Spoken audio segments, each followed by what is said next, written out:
Witamy serdecznie po raz kolejny, tym razem w części takiej Dobry wieczór. biblijnej troszeczkę. Witam Cię, Sylwio. Dobry wieczór wszystkim.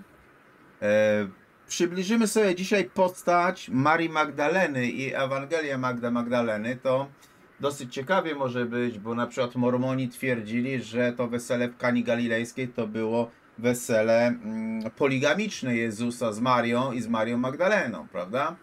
Więc takie były różne przesłania, na przykład mormońskie, dajmy na to.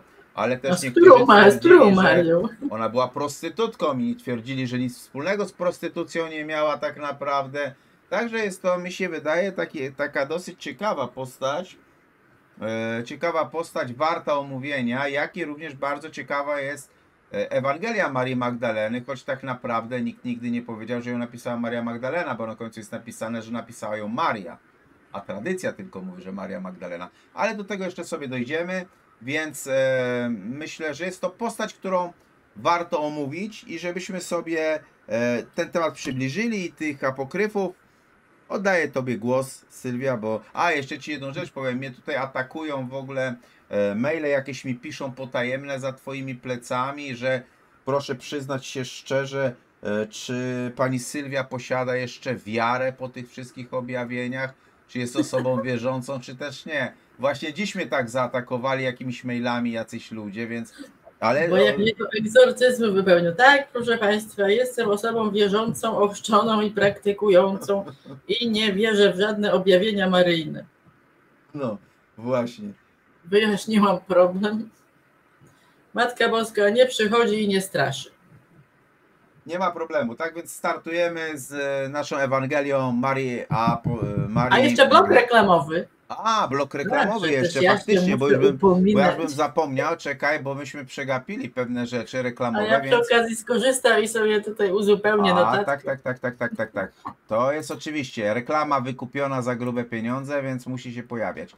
Więc uwaga, jeszcze wracamy do tematu. Serdecznie polecam wszystkim właśnie książkę Sylwii Fatima, historia źle opowiedziana. Tutaj jest cała prawda o Fatimie, kto tam się w ogóle pojawił, a kto nie, kto w takiej kurtce się pojawił troszeczkę pikowanej, a kto nie, czy to była Maryja, czy to nie była Maryja.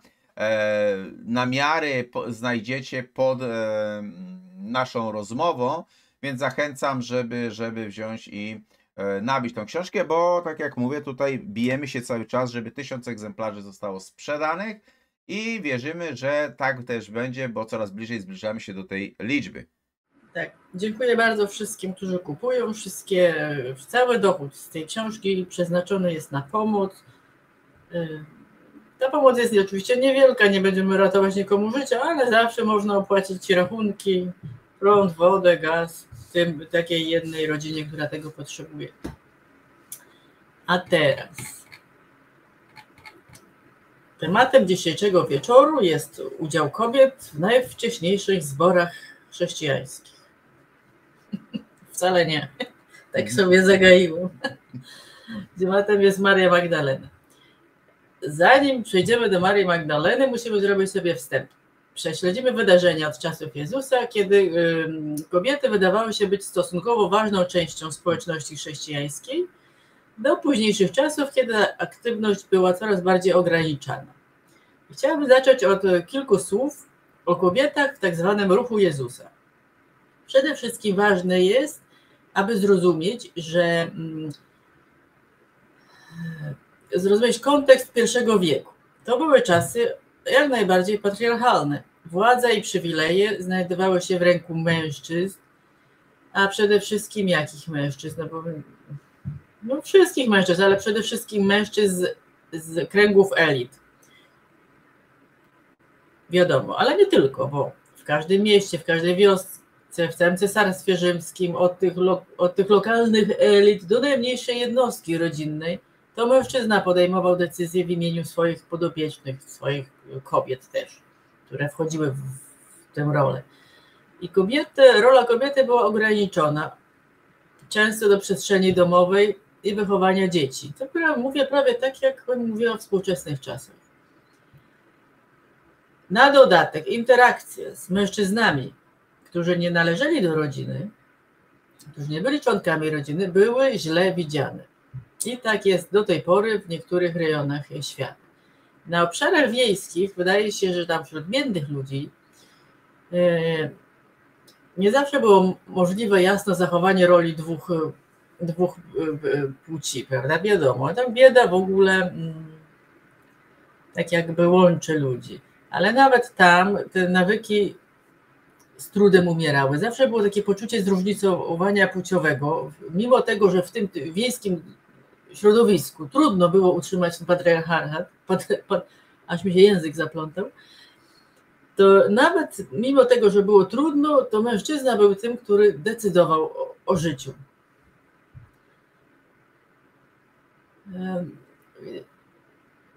Co było właściwe dla mężczyzn, było właściwe dla mężczyzn. Co dla kobiet, to dla kobiet. A jeśli kobiety ośmieliły się przekroczyć pewne granice, to oczywiście zostawały karane i tak się świat prowadził do czasu, aż pojawił się Jezus.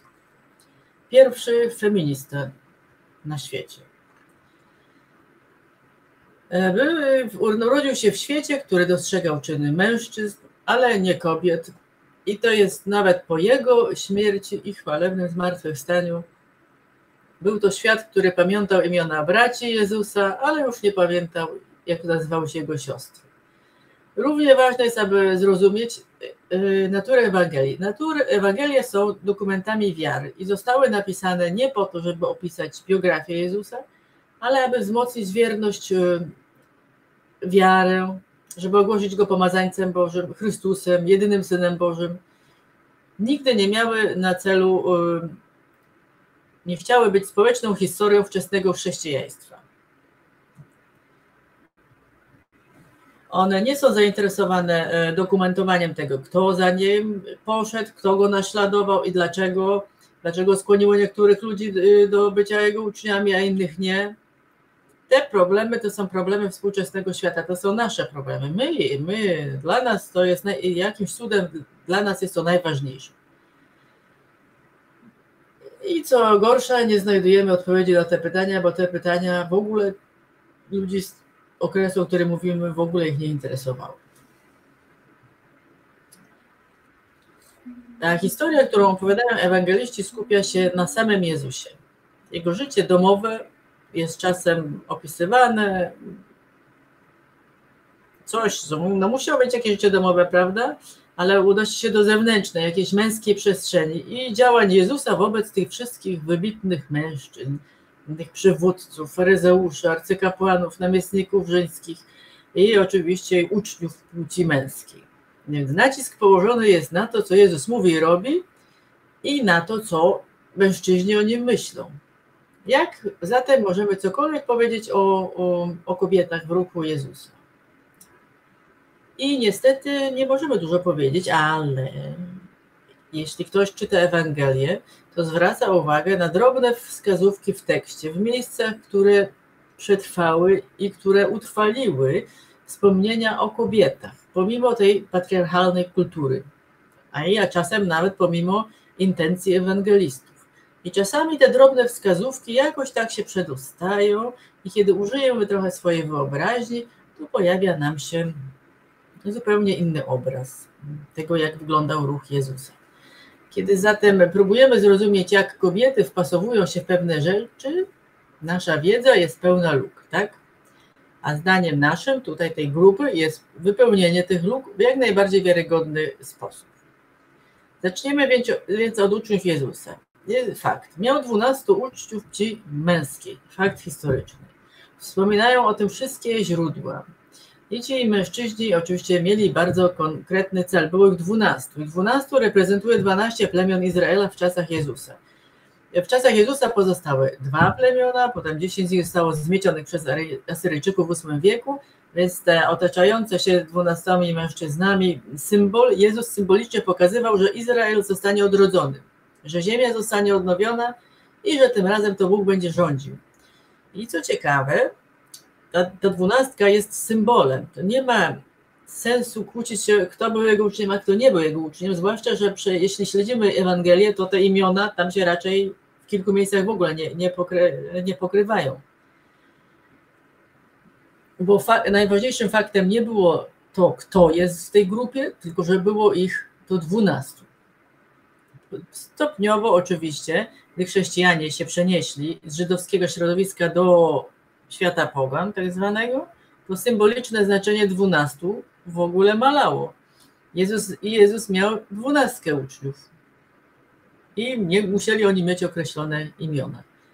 Ale normalnie, pierwotnie to nie miało znaczenia, czy to był Jakub, Tomasz, Marek, Michał, czy ktokolwiek, czy nazywali się oni jakkolwiek inaczej. A zatem Jezus miał 12 uczniów, ale to nie znaczy, że to wszystko, co miał. Jeśli zajrzymy do Ewangelii, znajdziemy wskazówki, które sugerują, że ta historia jest bardziej kolorowa. Przejdźmy sobie już kazałam Arturowi otworzyć Ewangelię według Marka, rozdział 15, wersety 40 i 41, w których Marek mówi i Artur przeczyta. Były tam również niewiasty, które przypatrywały się z daleka, między nimi Maria Magdalena, Maria, matka Jakuba Mniejszego i Józefa i Salome. Kiedy przebywał w Galilei, one towarzyszyły mu i usługiwały. I było wiele innych, które razem z nim przyszły do Jerozolimy. A zatem, żeby nie używać więc, na samym końcu Ewangelii, niemalże na samym końcu Ewangelii, Marek wspomina, że było wiele kobiet, że one przyszły z Jezusem prosto z Galilei i były tam podczas galilejskiej posługi, a teraz przybyły z nim do Jerozolimy. Niektóre są wymienione z imion, ale jest wyraźnie więcej kobiet. I jest to duża grupa ludzi, która przyszła razem z nim. A zatem teraz, co my już mamy po tych dwóch fragmentach, co możemy sobie zrobić, mentalnie stworzyć obraz Jezusa i 12. Nasz obraz mentalny Jezusa i 12 zostaje jakoś zaburzony, bo nagle dowiadujemy się, że w rzeczywistości było to wielkie zgromadzenie i w tym zgromadzeniu były również kobiety, którym nakazano iść za Jezusem. Oczywiście one nie chodziły za tym, żeby tylko za nim chodzić, bo one pomagały. U Marka to idź za mną, to jest taki kluczowy element. To jest element, który mówi idź za mną, zostań moim uczniem po prostu, naśladuj mnie, pójdźcie za mną, chodźcie za mną, idź za mną. Takie niemal techniczne określenie bycia uczniem. A zatem mężczyźni i kobiety idący razem w drodze do Jerozolimy, powiedzmy. Jezus i 12, tak, ta 12, która symbolizuje odrodzony Izrael i następnie grupa ludzi za nim. I ta grupa ludzi są to mężczyźni i kobiety. Na pewno musieli wzbudzać zainteresowanie. Te kobiety to mogły należeć, oczywiście należały do rodziny Jezusa. Tam była Salome i matka Jezusa, Salome jego siostra. To były kobiety, które mogły należeć, były jak spokrewnione z 12, to mogły być kobiety z ich rodzin, kobiety tych innych, którzy za nimi idą. Nie wiadomo, kim one w ogóle były, ale było ich dużo.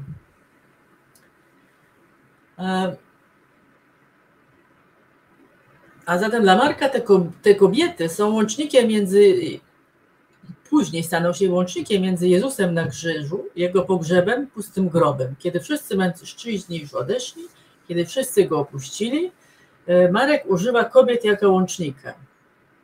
Po to, żeby przekazać, że ten sam Jezus, który chodził, teraz jest ukrzyżowany. Ten sam Jezus, który został pochowany, teraz zmartwychwstał. Tak? Kobiety są u niego łącznikiem.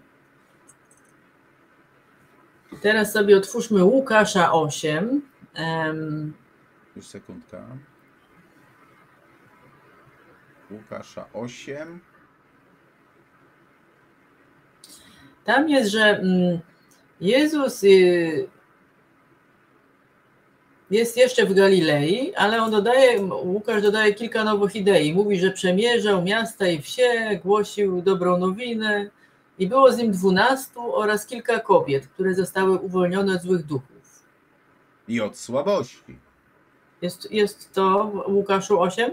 Tak. Następnie wędrował przez miasta i wsie, nauczając i głosząc Ewangelię o Królestwie Bożym, a było z nim 12 oraz kilka kobiet, które uwolnił od złych duchów i od słabości. Nie wiadomo jakich słabości. Maria, zwana Magdaleną, którą opuściło 7 złych duchów, Joanna, żona Chuzy, zarządcy u Heroda, Zuzanna i wiele innych, które im usługiwały ze swego mienia. I co my tutaj mamy? Mamy kolejny taki dziwny fragment. Znowu kilka kobiet wymienionych i jest z imienia. W tym niektóre są pozornie, mają wysoki status. Jest tam na przykład Joanna, żona Chuzy. Chuza to imię nabatejskie, więc jest on, no nie wiem, jest Arabem, może jest niewolnikiem. Z pewnością jest zarządcą majątków Heroda. Nawet gdyby był tym niewolnikiem. To wyraźnie ma wysoką rangę. A Joanna jest jego żoną, więc jako jego żona również ma wysoką rangę. Przynajmniej jest szanowanym członkiem dworu. Więc jest to trochę intrygujące, jak ta kobieta w jaki sposób dołączyła do Jezusa, do tej grupy Jezusa i jak ona sobie z nim chodzi.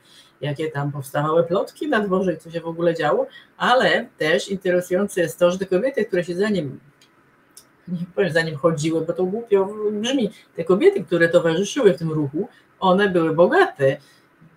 Nie były te wymienione z imienia oczywiście, one nie były przypadkowe, bo one temu ruchowi w jakiś sposób finansowo pomagały. To nie tylko tak, że oni sobie idą i zatrzymują się i co dalej? Przecież muszą jeść, Jezus z apostołami to taka grupa żigolaków ogólnie rzecz biorąc. Bo to trener jest i grupa piłkarska, drużyna rezerwowa ze swojego mienia, czyli sypały kasą, szły za nim, no nie? A tam ci tacy trochę żigolaki po prostu. No one mają pieniądze, mają statut wysoki, podążają za nim. I teraz już widzicie, tylko po tych dwóch fragmentach można sobie wyobrazić, że nie tylko 12 uczniów płci męskiej szło z Jezusem, ale też szły kobiety. Nie, było ich sporo, bardzo dużo. Niektóre znamy, wymienione są z imienia. I szła też duża grupa mężczyzn.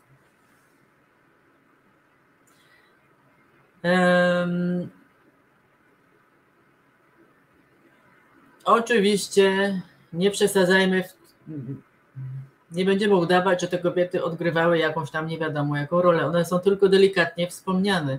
Teraz my chcemy je odgrzebać. To jest w dalszym ciągu patriarchalna kultura.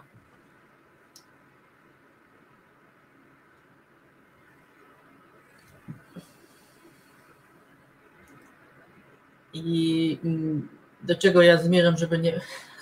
Chyba do niczego nie zmierzam, jeśli mówić o Marii Magdalenie. Zapytanie polega na tym, po co Jezus chciał mieć kobiety w tej swojej grupie? W ogóle po co chciał mieć żeńskie naśladowczynie? One na pewno sprawiały więcej kłopotów, niż to było warte. Ale może właśnie dlatego Jezus jest wyjątkowy i dlatego, że nie miało to dla Niego wielkiego znaczenia, czy jesteś kobietą, czy mężczyzną. Tak jak już powiedziałam na początku, był pierwszym feministą. To był taki żart, nie był feministą, po prostu był wyjątkowy. I dlatego zanim poszły takie wybitne kobiety, nie mówię o wybitnych mężczyznach, bo wszyscy wiemy, że wszyscy mężczyźni są wybitni i tylko wybitni szli za Jezusem. Jest jeszcze jednak drugie znaczenie. Otóż Jezus miał swój ruch, w tym ruchu 12 reprezentacyjna i grupa mężczyzn i kobiet. Dlaczego to było ważne? Ponieważ oni szli i nauczania Jezusa rozszerzali. On sam nie mógł dotrzeć wszędzie. I teraz wyobraźmy sobie, w jaki sposób w tym patriarchalnym świecie jest jakiś uczeń Jezusa, jego naśladowca, wchodzi sobie do wioseczki i zaczepia kobietę tam mieszkającą i zaczyna z nią rozmawiać o Jezusie. To jest nie do pomyślenia. Taka sytuacja nie mogłaby się zdarzyć. Co innego, gdyby to była kobieta. Gdyby inna kobieta wciąga wodę ze studni, a ta się przybliża, zaczyna z nią rozmawiać, mówi to, siamto. To już jest zupełnie inna sytuacja. I właśnie te kobiety w ruchu Jezusa spełniały rolę, były posłankami do kobiet. Mężczyźni szli do mężczyzn, kobiety szły do kobiet. To samo, jeśli weźmiemy misyjny nakaz, posyłam was dwóch, idźcie i tam i nauczajcie. W greckim języku jest duo. Tak jak w zwojach Morza Martwego jest Stein, dwoje. To wszystko sugeruje, że on nie posyłał dwóch mężczyzn, żeby szli ze swoim nakazem nauczania, tylko posyłał parę, mężczyznę i kobietę. I to ma sens, ponieważ jeśli chrzcili to mężczyzna nie mógł gołej baby zanurzyć w wodzie i ją ochrzcić. To było nie do pomyślenia, ale goła baba mogła gołą babę jak najbardziej. Tak samo mężczyzna nie mógł namaszczać olejami kobiet, których nie znał, w ogóle nie wiadomo, gdzieś wchodzę do jakiejś wioski, zaczynam namaszczać kobiety, to się źle kojarzy. Co innego kobieta mogła inną kobietę dotykać. Więc zasadniczo to ma sens. To, co mówię, to zależy teraz od waszych komentarzy. Nie będziemy się wgłębiać w ten ruch Jezusa, bo to nie jest temat dzisiejszy. Dzisiejszym tematem jest Maria Magdalena. Dlaczego? Dla wielu z nas Maria Magdalena jest wzorem uczennicy i ona stała się popularna we współczesnej kulturze. Niemal postrzegamy ją jako kluczową uczennicę, a wszystkie inne popadają w zapomnienie. Oczywiście nie zapominamy o tym, że ona odgrywa rzeczywiście ważną rolę we wszystkich historiach o zmartwychwstaniu. Ale też trzeba myśleć, jak myślimy o Marii Magdalenie, to myślmy też o tych innych kobietach. Może kiedyś zrobimy odcinek o pozostałych uczennicach Jezusa. Maria zdobyła serce współczesnego człowieka. Jeśli oglądaliście Jezus Chrystus Superstar, Jesus Christ Superstar, wszyscy wiemy, że jest obiektem westchnień Jezusa, albo może ona wzdycha do Jezusa bardziej, a jak już ktoś czytał Dana Browna, to już w ogóle ma sieczkę w głowie i myśli, że poślubiła ona Jezusa, urodziła mu dziecko i to dziecko oczywiście uciekła potem do Francji Południowej i tam to dziecko się urodziło i to dziecko jest naprawdę gralem. Jeśli ktoś chce tak myśleć, to wynocha, bo tak nie wolno. Tak naprawdę mamy mało informacji, które moglibyśmy wykorzystać historycznie, żeby zbadać, kim ona była. Oczywiście u Łukasza wspominaliśmy, że była z kimś, z kogo wyszło 7 demonów. Ale nie myślcie sobie, że to było coś, co szczególnie demonicznego w tej kobiecie. Nie, to nic złego.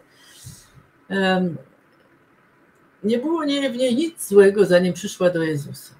W starożytnym świecie ludzie wyobrażali sobie, że choroby powodowane są przez demony. Jak myślimy o zarazkach i wirusach, albo takich podobnych rzeczach, które powodują choroby, to u nich te choroby wywoływały demony, a zwłaszcza demon wywoływał choroby psychiczne. Czy ona miała depresję, czy miała schizofrenię, czy cokolwiek tam miała, była ciężko chora. I Maria jest tym, kto został z tej choroby uzdrowiony, z tej ciężkiej choroby uzdrowiony. A 7 demonów wskazuje na to, że zmagała się naprawdę z czymś okropnym. Inne oczywiście kobiety, tam są, z których wypędzał demony, też są, nie są mniej ważne od Marii Magdaleny. One też cierpiały na jakieś choroby i zostały uzdrowione. I to jest ich przybycie. Jeśli chodzi o moment powołania Marii Magdaleny, aby dołączyła do tej grupy uczniów. Mamy też w Ewangelii Łukasza myśl, że Maria nazywana jest Magdaleną. I teraz będziemy obalać tę tezę jedną za drugą. I teza główna brzmi o tym, że Maria pochodzi z miejsca o nazwie Magdala. W rzeczywistości w I wieku nie ma takiego miejscowości Magdala. Magdal w języku hebrajskim to oznacza wieżę. Więc ona by się nazywała Maria z wieży. Nie podaje dokładnej lokalizacji w ogóle. Maria z wieży. Co to jest? Są miejscowości, które mówią na przykład wieża rybaków, wieża jakichś tam siewców, wieża taka, wieża siaka, które jakoś to lokalizują, ale nie ma miejscowości takiej wieża. Więc Maria z wieży. Bez sensu. Maria z wieży rybaków już by coś mówiło o jej miejscu, skąd ona pochodzi.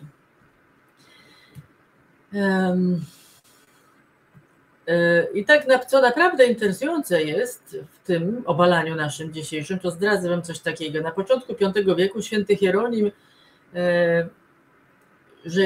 on sam stwierdził, że w jej imieniu nie było nic, co wskazywałoby na miejsce, które można by jakoś, że ona nie była identyfikowana przez miejsce, z którego pochodziła.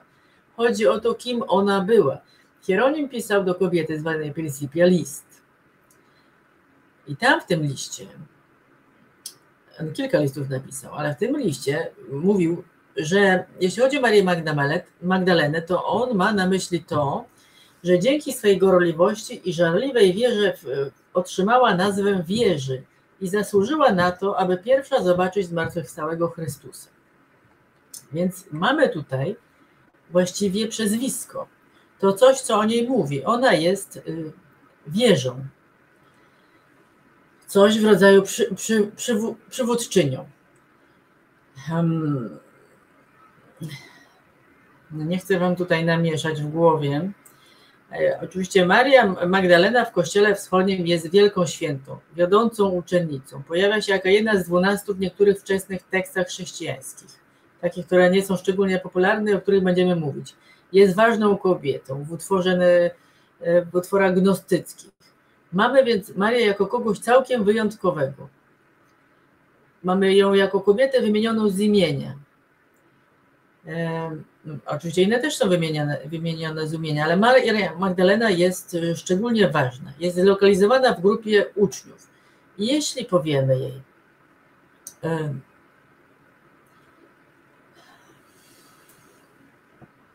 jak to mam powiedzieć, żeby nie nakręcić? Jezus ustanowił 12, tak? Przyszli do... Krótko powiem. Jezus należał do takich, który dawał przydomki. Ty jesteś skała, bo wy jesteście synami gromu, ty jesteś taki, ty jesteś siaki. A Maria została nazwana wieżą. Maria, nigdy się nie mówi, że w Ewangeliach, jeśli je czytamy z oryginale, tam nie ma żadnej wzmianki o tym, że ona pochodzi z miasta Magdali, tylko że jest Magdalą, czyli jest wieżą. Tak samo jak, i moim zdaniem, tak samo jak nazywał Piotra skałą, tego nazywał synami gromu, Marię Magdalenę nazwał wieżą. Tu jest skała, tu jest ta wieża. Ze względu na jej atrybuty, ze względu na to, kim ona była, ze względu na to, jak ona pojmowała jego nauki. W Ewangelii Filipa mamy ten fragment, że Jezus kochał ją szczególnie i często całował ją, i jest urwany fragmencik, sugeruje się, że często całował ją w usta, no bo gdzie indziej mógł ją całować. Zresztą to nic nadzwyczajnego. Pierwsi chrześcijanie to byli zwyczajowo tak się całowali na powitania albo... Co więcej, jeszcze wejdę ci w słowo. W pierwszych wiekach chrześcijaństwa to była tradycja, że podczas Eucharystii właśnie przekażcie sobie znak pokoju. Polegało to na wzajemnym pocałunku. To jest też ciekawa sprawa, tylko potem zrezygnowano z tego, dlatego że niektórzy nadgorliwie przekazywali sobie ten znak pokoju i tak to jest. Ale powiem ci, że nas to wyklnął za ten odcinek, bo najpierw ten Jezus z tą grupą uczniów się jawił jako taki, wiesz, żigolak, a teraz jeszcze nadawał przydomki. To trochę jak mafia, wiesz, nie? No nie mieli przydomki. I Maryja też miała ale przydomek. Tak jak sobie człowiek zacznie patrzeć, to kurde... No, on miał drużynę piłkarską i jednego rezerwowego. Lepsze to niż żigolak. I one na dodatek to kobiety finansowały tę całą grupę. Te wymienione z imienia. Opiekowały się nimi. A zatem Maria w tekstach nie ma wskazówki na to, że ona pochodziła z Magdali, miasta, które nazywa się Wieża, tylko że ona jest Magdalą, ona jest wieżą. Piotr jest skałą, a ona jest wieżą na tej skale. Pomyślmy sobie, jaką ona musiała mieć władzę i jakie musiała mieć rozumienie rzeczy, o których nauczał Jezus, że nadał jej taki przydomek. I jak ona się teraz w naszych oczach zmienia. W Kościele Wschodnim jest uważana za świętą, tak. Ale w Kościele Zachodnim nie. W Kościele Zachodnim została utożsamiona z grzeszną kobietą. A skąd się to wzięło? Współcześnie nie, podkreślam, że nie. W 1969 roku rozdzielono jej postać od innych kobiet z Ewangelii i w 2016 papież Franciszek ustanowił jej wspomnienie świętem liturgicznym. Więc już nie jestem tą nieszczęsną prostytutką. I ja przygotowałam dla was taką tabelkę. To jest chronologia postaci Marii Magdaleny. Artur wam ją pokaże. Możecie sobie ją zrobić zrzut obrazu. I zobaczycie, jak ona została przedstawiana. Najpierw Ewangelię kanoniczną mówią o niej jako wiernej uczennicy Jezusa, o świadku Jego ukrzyżowania i zmartwychwstania. W apokryfach ona jest jako główna uczennica, przekazuje tajemne nauki, nawet ta, którą Jezus kochał bardziej niż innych. I jest taki fragment, wyprzedzę trochę, w której pytają, dlaczego kochasz ją bardziej niż nas? A Jezus odpowiada, dlaczego nie kocham was tak mocno, jak kocham ją? Nawet kiedy dwóch niewidomych siedzi w ciemności, nic nie widzą, ale kiedy pojawi się światło, kiedy niewidomy i widzący siedzą, jak zapali się światło, ten widzący widzi, a niewidomy nadal pozostanie niewidomy.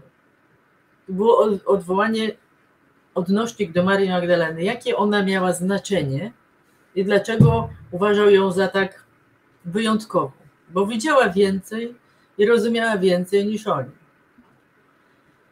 W pismach ojców Kościoła ona była przedmiotem refleksji teologicznej, była ukazywana jako symbol pokuty.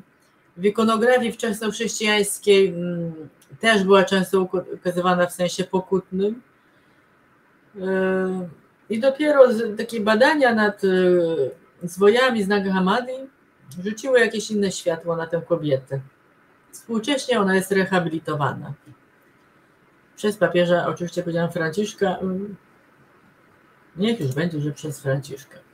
Dobra, ja może pokażę, żeby wzięli print screena, mogli zrobić w razie czego, jeżeli ktoś będzie zainteresowany, to tutaj przytrzymam dłużej, bo potem mnie objeżdżają, że ja za szybko biorę te slajdy, pokazuję, więc troszkę przetrzymamy, żeby każdy mógł zobaczyć dokładnie, jak ta chronologia postaci Marii Magdaleny wyglądała. No.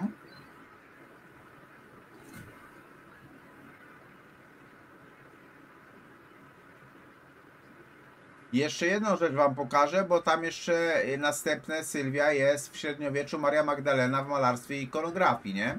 A tak, to też, ale jeszcze chciałam powiedzieć, skąd się u nas wzięło, że jest to jawno grzesznica. W ogóle jak śledzę teksty polskich teologów, będę się z nimi bić, chociaż jestem po chorobie ciężkiej, ale będę się z nimi bić, o to, że Maria Magdalena to jest Maria z Betanii i koniec. A oni twierdzą, że nie, że to nie jest to samo, a moim zdaniem tak, jest to samo. I nie jest to czas i miejsce, żeby to wyjaśnić, ale może kiedyś to wyjaśnimy, skąd się to wzięło. Niemniej ona dla nas jawiła się zawsze jako cudzołożnica. Jednym z kluczowych źródeł tej legendy było jej utożsamienie tej Marii Magdaleny z bezimienną kobietą z Ewangelii Łukasza, tą, która obmyła stopy Jezusa łzami i namaściła je olejkiem. I papież Grzegorz Wielki w VI wieku zinterpretował ten fragment jako odniesienie do Marii Magdaleny. I to zapoczątkowało utrwalanie się jej obrazu jako takiej nawróconej nierządnicy. Ona była również utożsamiana bardzo często z inną kobietą, z Marią Egipcjanką, która pokutowała 47 lat żyjąc na pustyni. Artur może znajdzie jej obraz. Oczywiście nic nie, jak już mówiliśmy o tym, nic nie wskazuje na to, że ona była grzesznicą, albo jawną grzesznicą, skrytą grzesznicą. Nie ma tam w Ewangelii żadnych wzmianek na ten temat.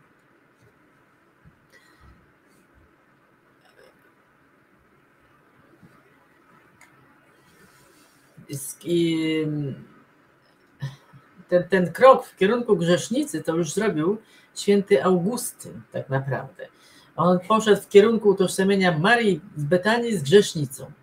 I co prawda trudno uznać, że jakiś taki przekonał, jakiegoś wywodu dokonał wspartego argumentami, ale ku takiej interpretacji się skłaniał czasami. Nawet jeśli Maria z Betanii, czyli siostra Łazarza, to rzeczywiście ta sama postać, która obmyła tam włosy olejkiem, to jeszcze nie tłumaczy, że niewiasta z olejkiem była Marią Magdaleną.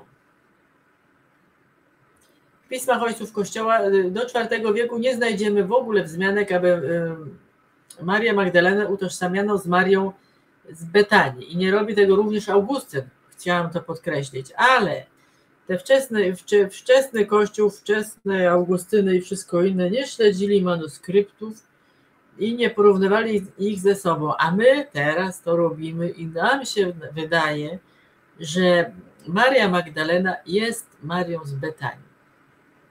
Cokolwiek by mówiono. Wracając do Grzegorza Wielkiego.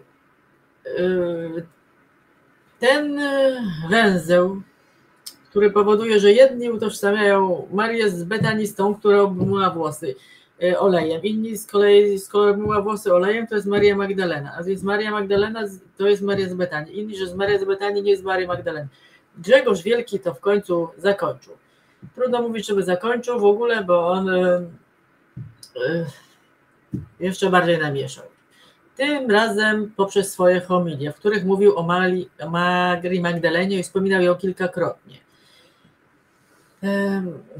Chyba w homilii 25, jeśli mnie pamięć nie myli, analizuje opis przybycia Marii Magdaleny do pustego grobu.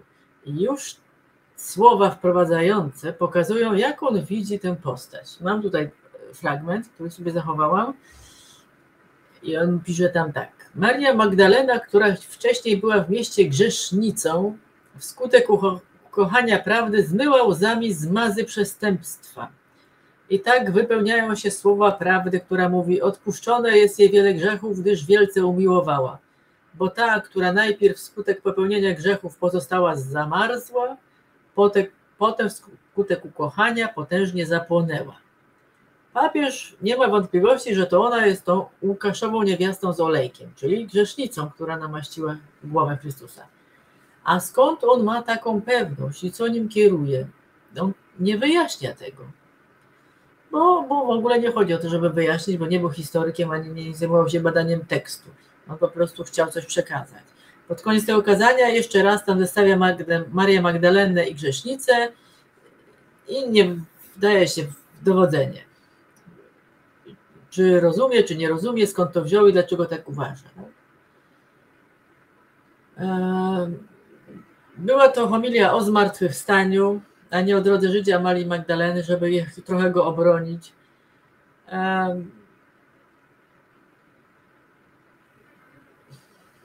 I tylko tyle na jego obronę mam, bo to, co on zrobił, to potem odbiło się, do tej pory się odbija na tej Marii Magdalenie. Niemniej w innej homilii właśnie tej 33, która jest poświęcona alabastrowym flakonem, jeszcze o tym tylko wspomnę tutaj, mam taki fragmencik. Papież pisze, zawsze kiedy rozmyślam nad pokutą Marii, to raczej chce mi się płakać niż cokolwiek mówić, bo też czyjego, choćby i kamiennego serca nie zmiękczają ku czynieniu pokuty łzy tej grzesznicy, bo przemyślała to, co uczyniła i nie chciała hamować się w tym, co czyniła. Wkroczyła między wspólnie biesiadujących, przyszła, choć nikt jej nie kazał, na ucztę podała łzy. Uczcie się, jakim bólem płonie, skoro nie wstyd jej płakać nawet pośród uczty. Uznajemy przy tym, że to ona, którą Łukasz nazywa niewiastą grzesznicą, zaś Jan Marią, jest tą Marią, o której zaświadcza Marek, że wyrzuconych z niej zostało 7 czarów. No i rozwiązał problem po prostu. To jest takie, skąd wiedział? A no po prostu tak, bo tak wiedział. Ta jego hipoteza upowszechniła się w zachodnim chrześcijaństwie tak bardzo, że już chyba jak nic. No a sam papież wcale nie był pewien tej słuszności tak naprawdę. Dlatego, że on mówi wierzymy. Nie mówi ona była, nie była na bank, tylko mówi wierzymy, że tą kobietą była ta i ta. Nie oznacza powątpiewania, oznacza przekonanie, ale niemniej nie jest to dowód. To jest takie chytre stwierdzenie jak w przypadku święceń kapłańskich, dlatego że kiedy odbywają się święcenia kapłańskie, to rektor seminarium mówi do biskupa, że przedstawiam ci tych oto synów. A biskup zadaje pytanie, czy wiesz, że są tego godni? A wtedy rektor bierze na okrętkę, odpowiada: po zbadaniu opinii uznano ich za godnych. I tak naprawdę biskup powinien odpowiedzieć, ale czy ty wiesz, że są tego godni, a nie ściemę mi tu robisz, nie? On powinien też powiedzieć, wierzymy, że są godni. No. Tak naprawdę nie wiemy, jak ona wyglądała, ale to, że została malowana w świecie od początku do końca, to wiadomo. I Artur wam pokaże od średniowiecza do, ja myślę, że do kiedy? Do 1830 roku. Obrazy, tylko niektóre przedstawione, portretujące Marię Magdalenę. Jeśli zajrzymy do tych w średniowieczu, zobaczymy kobietę odzianą tak, jak powinna być odziana kobieta godna mężczyzny nauczającego. A później to już po prostu po tym Grzegorzu nieszczęsnym, który wierzył, że jest ona grzesznicą, wszystko się zmienia. Może na początek jeszcze pokażę właśnie tutaj tą tabelkę, co przygotowałeś wcześniej, natomiast to średniowiecze, czyli Maria Magdalena w malarstwie i ikonografii. Tu można sobie przytrzymać i... Artur je pokaże, możecie sobie zrobić zrzuty tych tabelek. Tam na końcu widzę na prezentacji, że jeszcze są też. Także bez problemu. Najpierw wam pokażę raz jeszcze tę tabelkę, więc możecie sobie tutaj zrzut zrobić, jak będziecie zainteresowani. Natomiast teraz przejdźmy do tych obrazów po kolei, jak pokazywano, jak Maria Magdalena w ogóle wyglądała i w ikonografii, i w malarstwie. Jak wyglądała, nie wiemy. Pokażemy, jak ją przedstawiano w malarstwie. No właśnie, bo to tak jakbyśmy mówili, jak królowie polscy ogólnie wyglądali. Tutaj mamy Marię Magdalenę i Ludwika z Tuluzy, prawda? Po pierwsze, od tego zaczniemy może i będziemy sobie powolutku, małymi kroczkami szli, żeby zobaczyć, jak w ogóle Maria Magdalena wyglądała. Tutaj mamy akurat z 1320 roku wizerunek, wizję, jak wyobrażano sobie ją ogólnie, prawda? Następnie sobie przejdziemy. Co my tu mamy? Rogera. Potem się w gorąco. Ona już potem jest tą jawnogrzesznicą pokutującą przeważnie. No właśnie, tu nawet taką czytaną, bo sobie czyta i siedzi, czyta księgi jakieś. Chodzi o Rogera van der Weyda. Magdalena czytająca, około 1435 roku. To jest też bardzo ładny dosyć obraz. Idziemy sobie dalej. Tu z kolei mamy Marię Magdalenę płaczącą z 1525 roku. Możemy zobaczyć. Zresztą te obrazy średniowieczne albo to flamandzka szkoła malarzy, powiem wam szczerze, to mi się podoba. Jak ktoś takie tematy lubi, to polecam Pinakotekę w Monachium. Tam jest masa tego typu obrazów. Można zobaczyć. Idziemy dalej z naszą Tycjana, czyli pokutującą Marię Magdalenę już z 1531 roku, a przynajmniej z okolic tego roku. Dzieło Tycjana. Jeśli pokutujące, to musi mieć czaszkę zawsze. To jest obowiązkowe.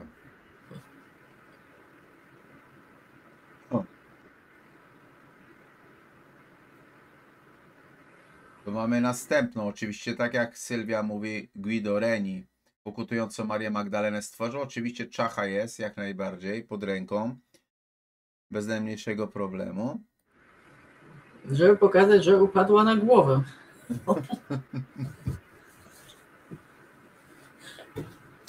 Gdyż ona nie musiała pokutać, proszę Państwa. Ona była apostołką apostołów. Była wybitną kobietą, tą, którą Jezus kochał bardziej niż swoich uczniów, dlatego, że ona rozumiała więcej niż oni. A przedstawia się ją w sztuce jako półnagą, półprostytutkę, nawróconą grzesznicę, kusicielkę z biustem. O właśnie, teraz będzie Francesco Hayes. Także tu taka urokliwa z biustem Maria Magdalena też jest. Mamy ją.